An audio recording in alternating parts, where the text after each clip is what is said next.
started. Like last week, but hopefully with a little better technological support. To talk about politics this week, I am going to start out by giving you some ideas, some ways of thinking about politics and the relationship of politics to sport. And then I'm going to present you with a couple of cases that I hope we can talk about together where you can kind of try out some of those conceptual tools.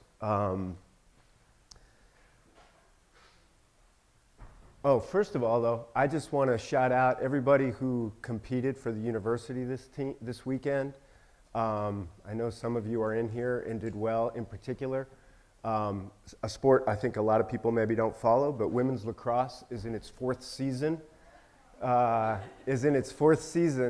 a program at Michigan. And this weekend they won their very first conference match, meaning the first time they won a conference game. And it was against Ohio State in the shoe. So congratulations.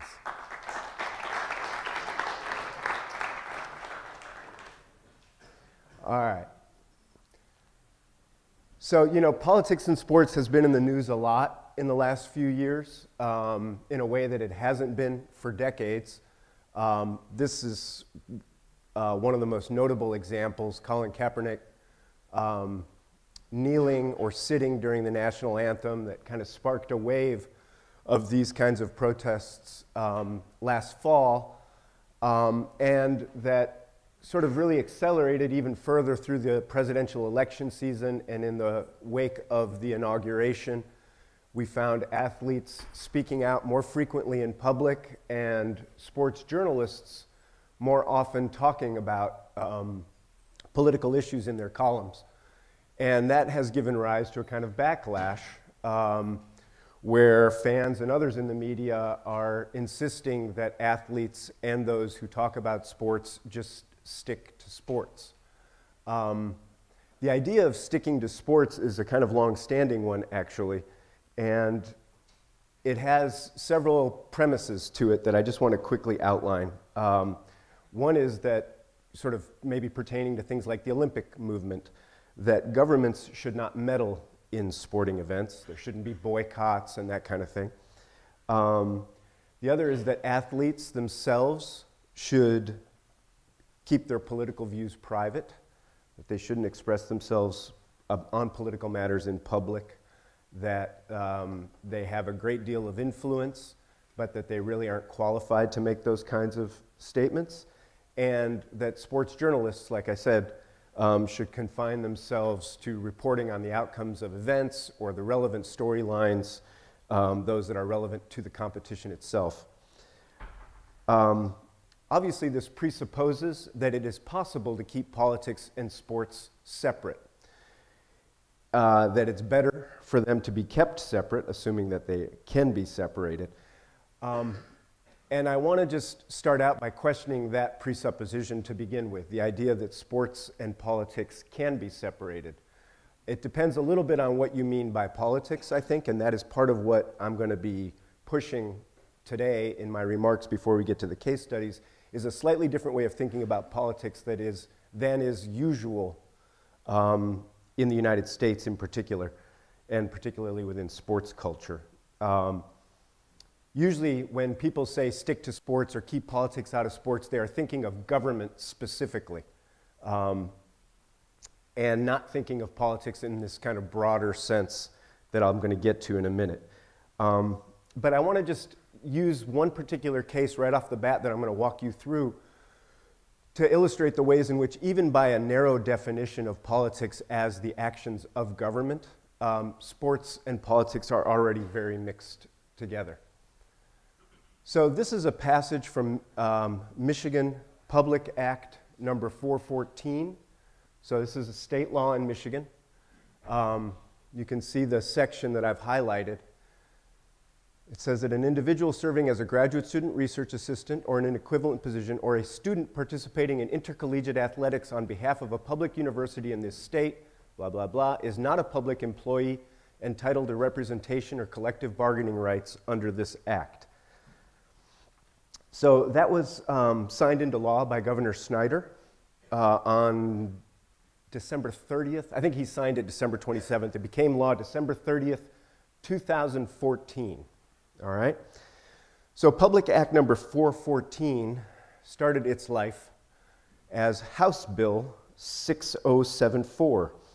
It was introduced by Representative Al Sholka in early December of 2014. So the bill became a law December 30th. It was introduced as a bill December 2nd. So in 4 weeks, it went from bill to law.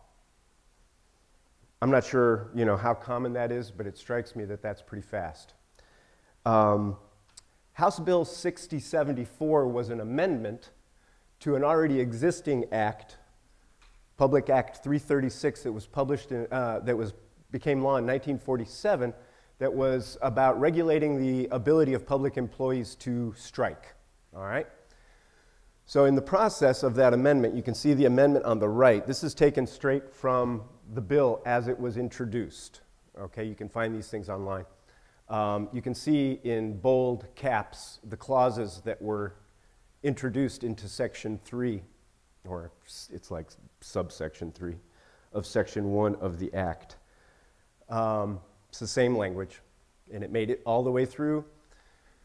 A few months after it was passed, the Michigan State Senate does an analysis of the bill, now act, now law, and expressly describes the purpose of it. The bill amended the Public Employment Relations Act to do the following: exclude from the definition of public employee a student participating in intercollegiate athletics on behalf of a public university. So you might be wondering why this bill would have been introduced and so rapidly become law in just a few weeks, in late 2014. So it probably had something to do with this. This is a New York Times article reporting on the effort by Northwestern University football players to establish a union at their university. Northwestern's a private university, as many of you know. They're governed by different labor relations laws than public institutions. In the case of a private university, employees need to petition to be certified by the National Labor Relations Board as employees, and therefore as entitled to form a union. And the regional board, a regional National Labor Relations Board in Chicago, decided that Northwestern players were employees. This was in March 2014, okay? So about eight months before House Bill 6074 was introduced in the Michigan House of Representatives. Interestingly, oh, whoops, I guess I didn't have a slide for that. I'm going to pull that back for a second. Just a couple months after this, the state legislature of Ohio, as part of a budget bill, also declared that athletes representing public universities in Ohio in intercollegiate athletics could not be considered employees. So you can see that already clearly that the government is having something to say about sports, right? And about the politics of sports. And that athletes themselves are intersecting with the government to try to claim certain kinds of rights, and some members of the government at least are pushing back on that right here in the state of Michigan.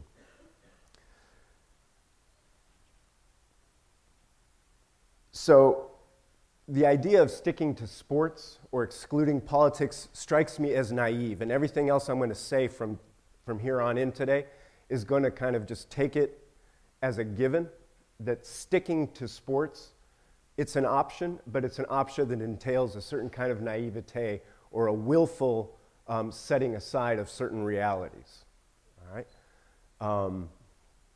Which, of course, people are entitled to do. Oh, one last detail about this that I find interesting, so I'm going to share it with you.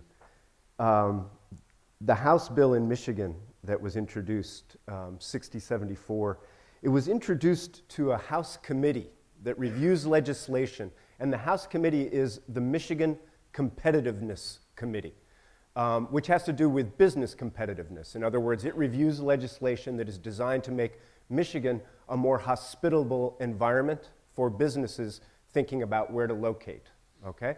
So things like tax breaks for businesses and so forth would be reviewed by the House Committee on Competitiveness. So it's interesting to me that this particular bill went through that particular committee because it suggests that it was viewed as an economic issue, which in a certain way, it's obvious labor relations are an economic issue, but we don't always recognize the ways in which sports and college sports in a place like Michigan or Ohio are significant economic engines. And so here is an effort in a certain way in this bill to keep labor costs down within the industry of college athletics.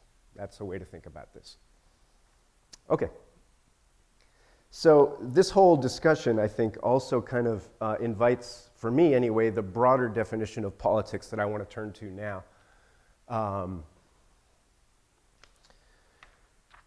So I want you to think about politics broadly as a struggle to define the goals for a given community and also over the methods to be used to achieve those goals. And that struggle takes place in government, to be sure, and the case we just looked at is an instance of that sort of struggle. But it also takes place in everyday social interactions and in the forms of culture, that many of which we've already analyzed. Okay, so this basic definition is what I'm going to be working with. And I'm going to start out by just noting a couple of points. So here's your definition: as a struggle to define the goals for a given community and over the methods to be used to achieve those goals. I'm going to switch now to give you a sense of some of the assumptions and implications. So if it's a struggle, clearly it presumes that there may be differing and conflicting views on goals and methods. That's why there'd be a struggle. If there weren't any differences, there'd be no need to struggle. There'd simply be unanimity. That struggle, when you're talking about views and goals and methods, suggests that we're not just talking about a struggle over material resources, but also over ideas. That's really important for us in the humanities and when we are thinking about culture, because that's the terrain in which ideas get formed and shaped and changed. And then another thing that we need to consider is that it's possible that access to the resources needed to even participate in that struggle might be uneven, okay, or unequal. So before we get to the two cases, I want to run through two different ways. This is just a broad, somewhat oversimplified way of thinking of two different ways of being in that struggle. One I am going to call the way of power, and the other I'm going to call the way of autonomy. And I'm going to go through each of them, and then I'm going to give you a couple of cases so you can think about those dynamics and the interplay between the way of power and the way of autonomy in the cases that I share with you. Before getting to the way of power, I want to be clear. Power we tend to think of as an object, as a thing that somebody has. We can have it or somebody else can have it. We can maybe share it. But I'm thinking in different terms about power here. So I want you to try and set that idea of power as an object that you can possess aside. All right? Okay, so let's go and talk a little bit about the way of power first.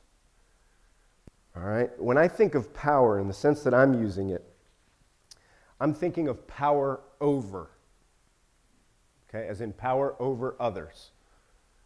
And its aim is to control others. This is probably the closest we have to that idea of power as an object, okay? And the way of power and the attempt to control others, at least according to some people who analyze this stuff, works through 5 basic kind of mechanisms, all right? One we're not going to talk about too much today, but it's important to recognize it because it's so natural to us that we usually don't think of it as a thing.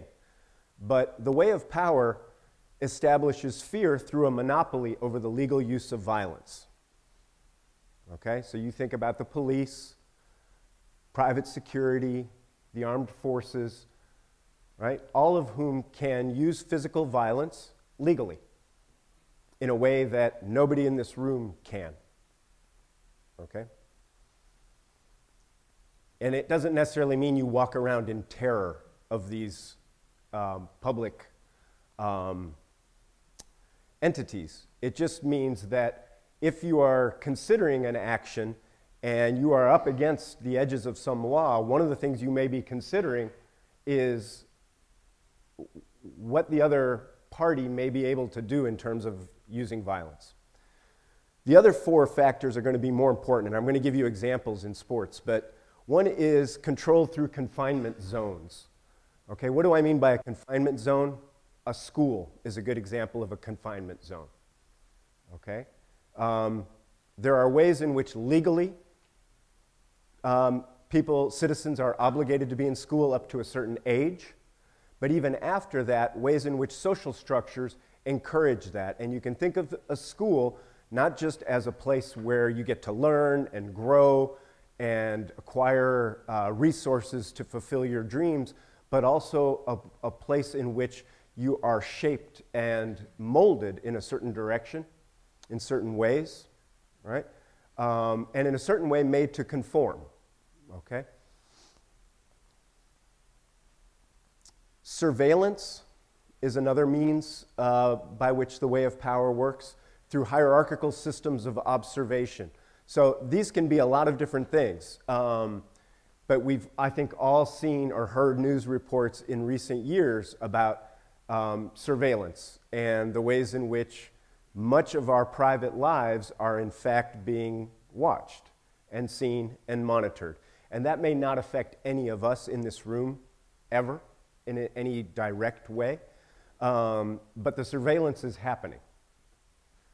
Okay? And I'm not talking about like crazy shit like there's a camera in the ceiling right now that's like relaying everything that's going on in this room back to some like central control room or anything like that. I'm talking about what happens with algorithms on the internet, through social media, with metadata on phones, and so forth. That's all well documented. Norms through testing and examination. So this is how we establish what's normal and what is deviant, or what is excellent and what is deficient. And these are things that come up very clearly in sports, so that'll be easier for you to see when we get through the cases. And the last thing is the way that cultural forms and symbols tend to generate consent on the part of those over whom power is being exercised. Okay, so I'm talking about the ways in which, if, say, I were to suddenly say, you know what? You all have A's for this semester. What do you want to do? And some of you might like immediately get up and go find something else to do, and a bunch of you would sit here unsure. Some of you would sit here really wanting to learn more, and a bunch of you would sit here unsure about what to do with that freedom. Okay? That's because of a whole process you've been in for a couple decades now, some of you, by which forms of culture have generated in you a consent to my power over you that's wielded through the mechanism of testing and examination by way of grades. All right? All right, let's look at these in sports. Confinement zones in sports. Just a few examples. These really are off the top of my head. And it's going to involve defamiliarizing, making unfamiliar things that are pretty familiar to you, but usually not in this context. So to imagine your team as a confinement zone. Okay? Or a governing body. That gets a little bit easier. You think about the NCAA. We've talked a lot about that. Ways in which that's a confinement zone. Or a league can be a confinement zone. Right? That is an area through which you have to pass, okay, in order to do something that you want to do and that is controlled by someone else. That's the way to think about a confinement zone that can help you see the ways in which a team or a governing body or a league can work as confinement zones. It doesn't mean they don't also deliver benefits to you. If they didn't also deliver benefits, they would be kind of ineffective confinement zones. In effect, they'd be nothing more than prisons. And prisons are one form of confinement zone, but the more insidious forms of confinement zone are more subtle. The locker room, training facility, playing area, stadium or arena, also confinement zones. Areas through which you have to pass to do something you want that are controlled by someone else. The television set and the internet, we start getting into kind of symbolic confinement zones. I mean, television set is a material object, but what I'm talking about is the ways in which media can work as a confinement zone that is policed, owned by someone else. You may need to pass through it in a certain way, or you may wind up represented on it, but the ways in which you can behave in that venue are confined and determined by someone other than you. All right. Hierarchical observation in sports. So I think everybody in here who has played a sport or watched a sport has seen this in action. Somebody's watching who has authority over the athlete. Okay? It can be watching the quality of play or effort that's being put out by the athlete. It can be regulatory institutions watching behavior, referees obviously, but also officials of leagues and other governing bodies. The media and fans clearly are observing and watching. And then the self, the athlete, him or herself, could be, in a certain sense, observing themselves, partly with an eye that has internalized the methods of observation of coach and staff, regulatory institutions, and even the media and fans. All right. Testing to establish what's normal in sports, what's abnormal, what's competency, and what is deficiency. Physical exams, things like drug testing, okay? But also just things like being weighed, measured, body fat being quantified. All of those basic physical statistics, right? We just had the NFL Combine. That's a kind of classic, very blatant exhibition of this, right? Quantification of performance, I'm referring to the use of statistics and advanced statistics and biometrics devices to give a sense of whether athletes are performing at the level that is expected of them or not. Psychological testing for psychological fitness, but also more subtly for things like attitude and whether or not an athlete is going to be sort of a positive addition to the team chemistry. And then, of course, once again, the athletes themselves, to the degree that they do this, may establish their own norms and their own sets of internal tests and examinations by which they regulate themselves. So, the culture of consent in sports, we talked about this a lot last week, right? All the different ways that by its mediation through culture in the media, sports begins to generate consents to these forms of power that are exerted over athletes and fans and also just everyday citizens. The athlete as celebrity can present a certain kind of ideal or role model that one is encouraged to aspire to, or against which deviations are judged as a problem. The fan is a consumer where we are, in a certain sense, through our purchases, whether it's of viewing material or gear or whatever it might be, investing in the very system that is exerting power over us. And in a certain sense, our well-being is then tied to that system, right? Talking about, say, March Madness, for example. I love basketball. March Madness is a very exciting time of year for me. Every time I tune in, that's money in the NCAA's bank, right? And that's money that's not going to student athletes, at least not in a direct way, right? So if I consider that system to be unjust, my consumption as a fan is at the same time making me complicit with that system, okay? So I'm consenting to it, in effect, even if I protest it. And the way the media frames terms of thought and discussion, all these things are kind of interrelated. All right. So now I want to switch to the way of autonomy. This is simpler. Autonomy is, you can think of, if the way of power is power over, you can think of autonomy as power to, all right? it doesn't really concern itself primarily with the control of others. That may come up incidentally, but it is a desire, it comes from a desire to do certain things, to have the power to do certain things, okay? So that's, you can think of it as a kind of affirmation. Rather than thinking about dangers and how to fend them off or control them, one is thinking about what one wants and trying to enter into alliances that facilitate that. So that's what the first line under works by affirming, I'm referring there to a kind of exemption, a self-declared exemption from the dictates and methods of power. I'm not looking to create confinement zones when I am working with the way of autonomy. I am not looking to generate consent through cultural symbols necessarily, and so forth. Horizontal decision making rather than hierarchical decision making. Okay, it might just be involved.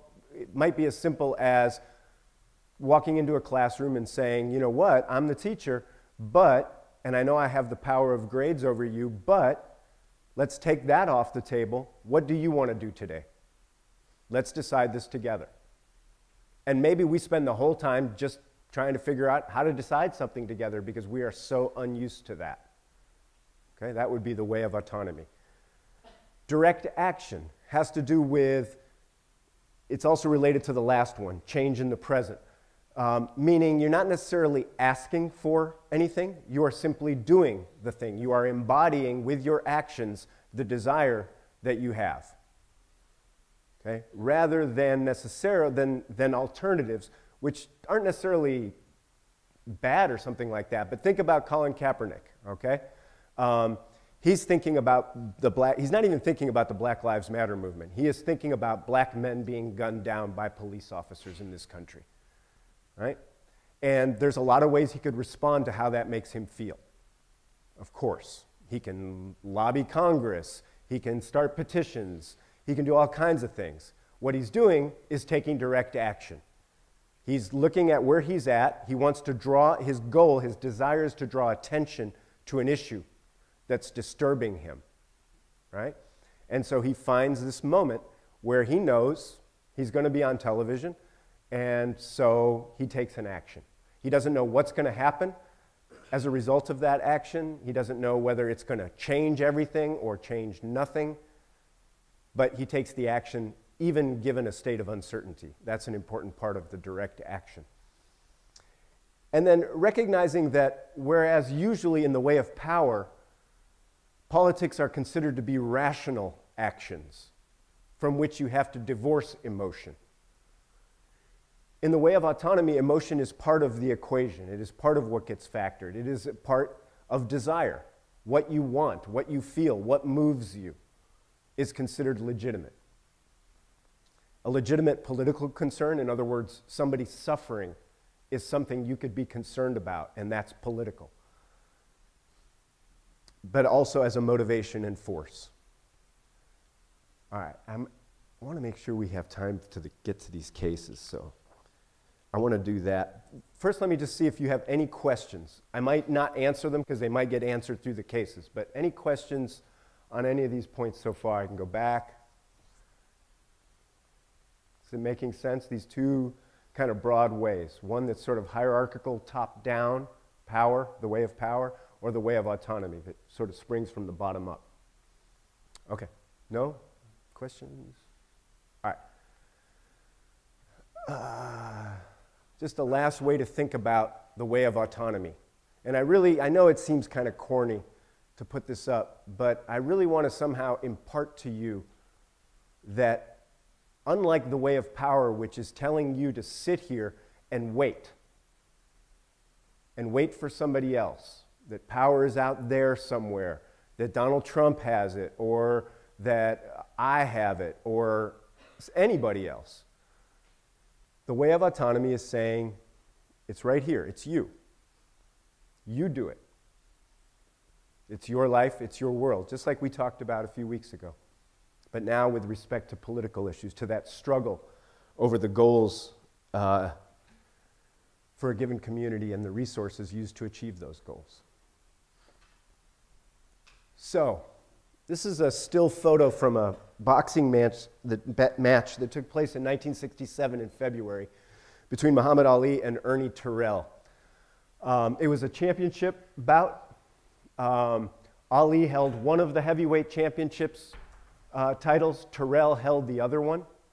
And so this fight was scheduled to unify the heavyweight championship.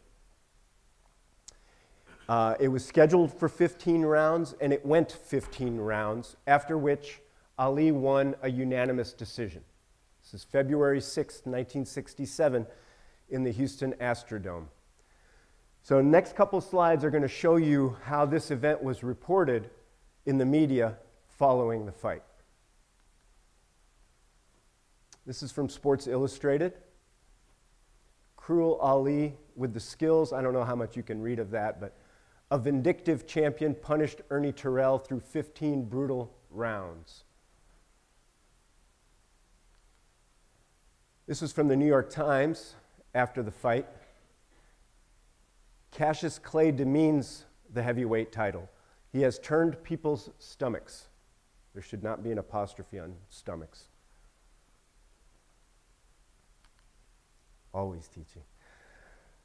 This is from the New York Daily News. A disgusting exhibition of calculating cruelty, an open defiance of decency, sportsmanship, and all the tenets of right versus wrong. And from one of boxing's most celebrated journalists, Jimmy Cannon, writing in the New York Post, it was a bad fight, nasty with the evil of religious fanaticism. This wasn't an athletic contest. It was a kind of lynching. So keep in mind this language, all right? We're going to take a look at what happened, and we can begin to talk about these comments and how they relate to issues of politics, to the way of power and the way of autonomy. All right, let's see. This should start right up. You're going to see a clip from the fight. Left hand is a defensive thing rather than a defensive weapon. Exactly so. That's what Patterson did. Now he's hitting him again, much the way he did in the 7th round. Ali against Terrell. That's exactly, you'll remember what Patterson did to Johansson that June night, 1960, when he recaptured the heavyweight title. He nullified Johansson's right, and tonight Ali has nullified Terrell's left. Clay is talking to Terrell. He's asking what his name is. It said he'd humiliate him. I hardly think it's necessary. Don't you agree, Joe? I don't know about that.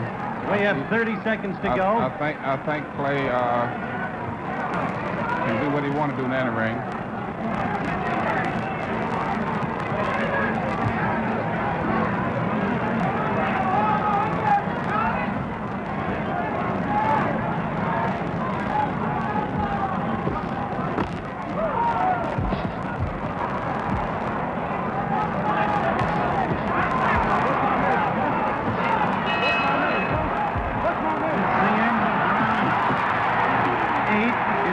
Just happened in the ring. It spoke for itself.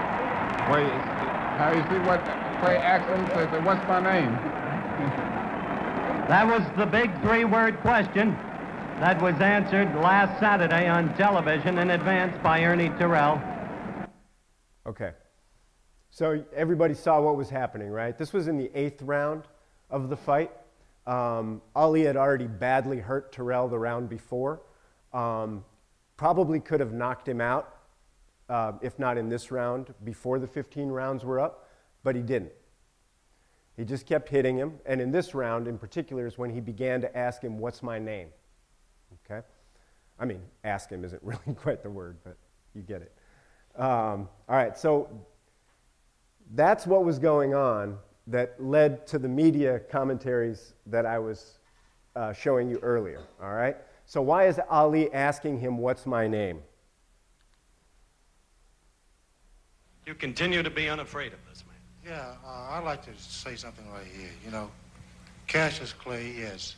Why do you want to say Cassius Clay when Howard Cosell and everybody is calling you Muhammad Ali? Now, why you got to be the one of all people whose color to keep saying Cassius Clay? Howard Cosell is not the one who's going to fight you. I am. You making it really hard on yourself now. Well, Why don't you keep the thing in the sport angle? Why don't you call me my name, man? well, what's your name? You told me your name was Cassius Clay a few I years never ago. told you my name was Cassius Clay. My name is Muhammad Ali, and you will announce it right there in the center of that ring after the fight if you don't do it now. For the benefit of this broadcast, him. All right? You just acting just like an old Uncle Tom. Another Floyd Patterson. I'm gonna punish you. Let me tell you something, man. You ain't got no Back business calling off me of me. Don't Back call off me of no me. Uncle Tom. That's man. what you are, Uncle Tom. Why you gonna call me Uncle Tom? What I you ain't do gonna, nothing. you heard Call me. no Just Uncle back Tom. off of me. And so, ladies and Uncle gentlemen, Tom? as the two contestants prepare for Wait, battle what? right now, Back off of me, man. Back off of me, man.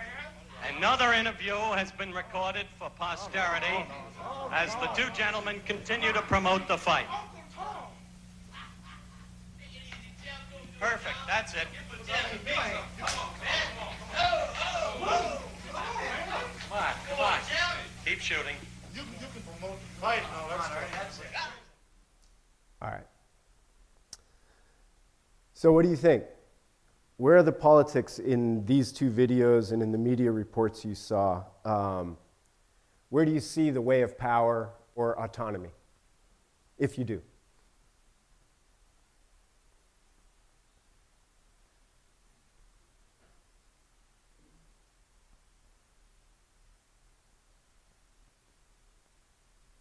Yeah.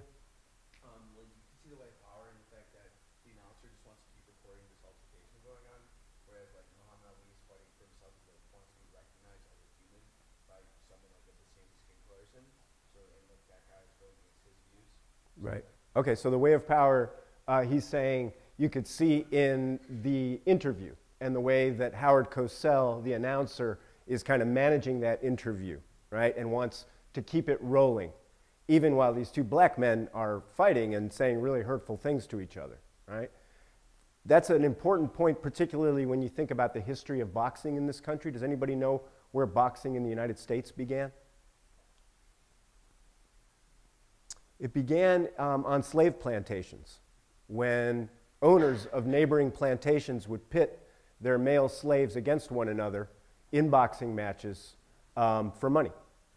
So there's a really eerie kind of echo of that sort of brutal practice in the sort of smiling, almost gleeful facial expression of Howard Cosell as Muhammad Ali and Terrell begin to go at it in a pretty serious way during that press conference.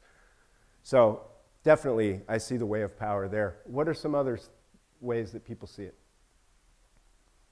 Power or autonomy?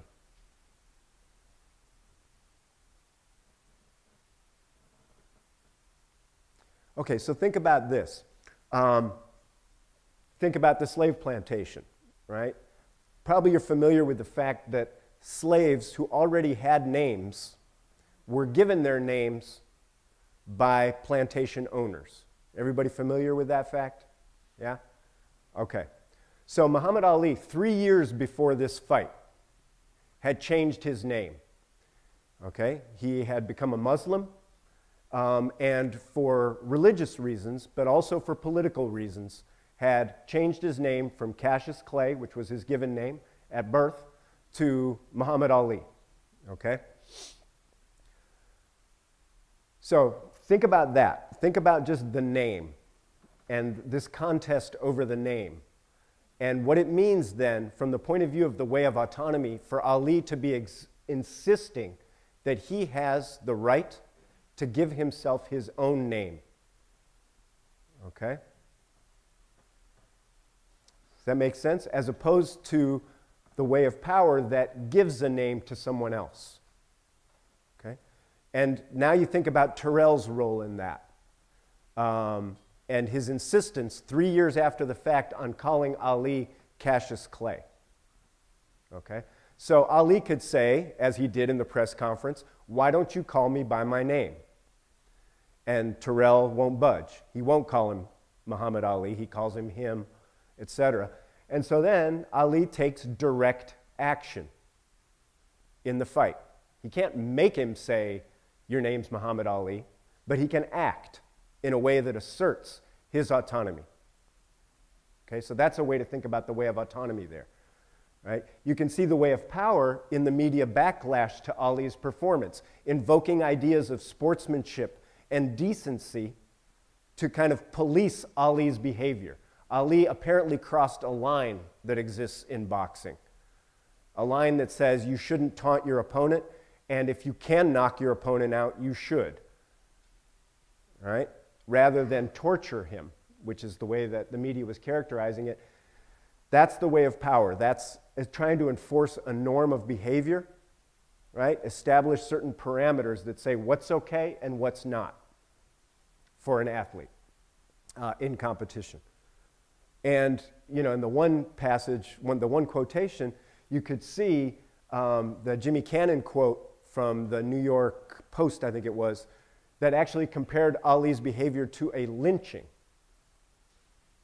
Right? So you, I'm sure, are familiar with the history of lynching in this country and the kind of, I guess, I don't know what to call it, sort of disgusting irony involved in applying that term to this scenario. So that's an attempt to really powerfully whip up a certain kind of media consumer's view of a fight that most people didn't see. They just see the report in the newspaper the next day, right? And they see Ali portrayed this way. A couple months after this, Ali would be in jail for refusing to be drafted to fight in the Vietnam War, okay? And I'm going to just take 1 minute to read you. I think I have it here. Right, this is March 29th, 1967, so a month and a half after this fight. Here is what Ali did. He was drafted to fight in the Vietnam War. He refused to report to the draft board, and here's what he said. Why should they ask me to put on a uniform and go 10,000 miles from home and drop bombs and bullets on brown people in Vietnam, while so-called Negro people in Louisville, which is where he's from, are treated like dogs and denied simple human rights? No, I'm not going 10,000 miles from home to help murder and burn another poor nation simply to continue the domination of white slave masters over the darker people the world over. This is the day when such evils must come to an end. I have been warned that to take such a stand would cost me millions of dollars, but I have said it once and I will say it again. The real enemy of my people is here. I will not disgrace my religion, my people, or myself by becoming a tool to enslave those who are fighting for their own justice, freedom, and equality. If I thought the war was going to bring freedom and equality to 22 million of my people, they wouldn't have to draft me. I'd join tomorrow. I have nothing to lose by standing up for my beliefs, so I'll go to jail. So what? We've been in jail for 400 years. So from my point of view, that's the way of autonomy. Ali's not asking for anything. He's just making decisions in relation to the way of power. Okay? And he did go to jail, briefly, was bailed out, but he was stripped of his passport, stripped of his boxing title, lost 3 years of his boxing career and the potential earnings when he was at the prime of his abilities, okay, by that decision of conscience. Okay, I'm going to close with one more case that you are going to have been reading about for this week. This is from the 2006 World Cup final, France versus Italy. France will be in white. The French captain, Zinedine Zidane, who's number 10 in white, had already announced that he was going to retire before the World Cup. France made this run to the final. The final at this point is in overtime. And eventually, Italy won that World Cup on penalty kicks. Okay? So that's the basics of this one. Listen as well as watch. Tony trying to settle it. Sends it back to Del Piero. Very quick. He has excellent wheels. Down he goes. And a handball there. They're going to quickly try and restart it, but a man is down for Italy as well here in the 109th minute. So Elizondo is back to take a look and calling for some attention. And he and Zidane have really been going at it. This happened away from the ball, so right now we're trying to get a look at who may be down. Let's take a look here. Oh, wow. Marco Materazzi gets crushed by Zidane. And again, away from the play, so Elizondo never saw that. Elizondo's the referee. And the referee didn't see, and he can't look at the scoreboard and then throw him out. He's got to rely on the two officials on the outside. If nobody saw it, doesn't matter what the camera picked up. FIFA can talk about it after the game, but the referee doesn't see it. He can't do anything about it. Well, he'll be in trouble after the match, as you suggest, but not now. A vicious headbutt to the chest, driving Marco Materazzi to the deck.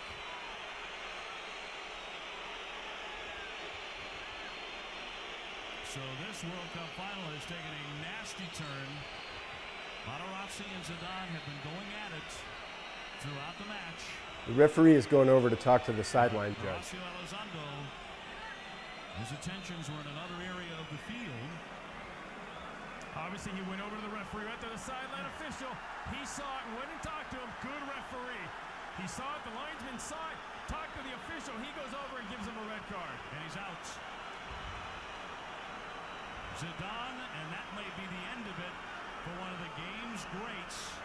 You may never see him again. He has announced his retirement. Red carded and sent off. Surprising that he would take a chance like that at this point. Disappointing to see something like this, especially from a player that's so classy. Here it is. They're going at it. They're talking. Let's see. He's going away. Nothing yet. Just a little chatting back and forth. And right there, he must have said something because he comes back and nails him like that. Wow, that's, you know what, that's disappointing to see a player at this level, such a classy player in his last game, do something like that. A totally classless act by Zidane. Classless act. The captain. And a glittering career. Appears that this is how it will end. On a vicious driving head into the chest of Marco Materazzi.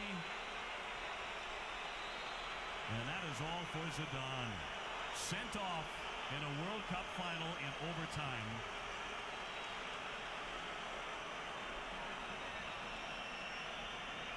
Malouda also a yellow card on Florent Malouda in the 111th minute. So Elizondo has been very busy working that pocket here in the overtime. I know he did a nice job. All right. So what did you see? This is not a hard question. What did you see? Huh? A flop? Okay. What else?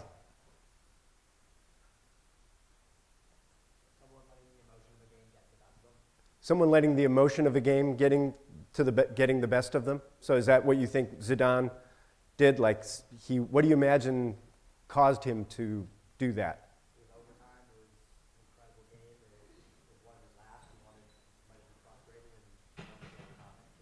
Okay, right. So that's a very understandable view of what you saw, given what information is given to you there, right? That it's a high-stakes game. It's the end of his career, high pressure. Maybe, you know, who knows, there's some shoving and holding going on, and he just loses it. Okay, here's what happened. The Italian defender said something to Zidane. In the days following this event, lip readers all over the world tried to figure out exactly what it was. Nobody's exactly sure to this day, but it was something like, son of a terrorist whore. All right? Zidane is Muslim. Originally, his family's from Algeria. Okay? So now it looks a little different, right? It's not just the emotion of the game, potentially. Or would you still say that? I think you're still playing for your country and you need to allow comment that clearly was a malicious comment to get you to be frustrated with you on that side of the argument, not you. Okay, so the idea, the counter-argument is he's still playing for his country, right? And whatever's said, you know, he has a kind of greater responsibility there than to his own honor or his family's honor or what have you. As you discuss this, if you do this week, I want you to think about how you might weigh those things, okay? What does it mean to play for your country, to be part of a country? Is everybody part of a country in the same way? Okay, those might be variations that make for a different decision in that moment on the part of Zidane. Okay, I got to let you roll.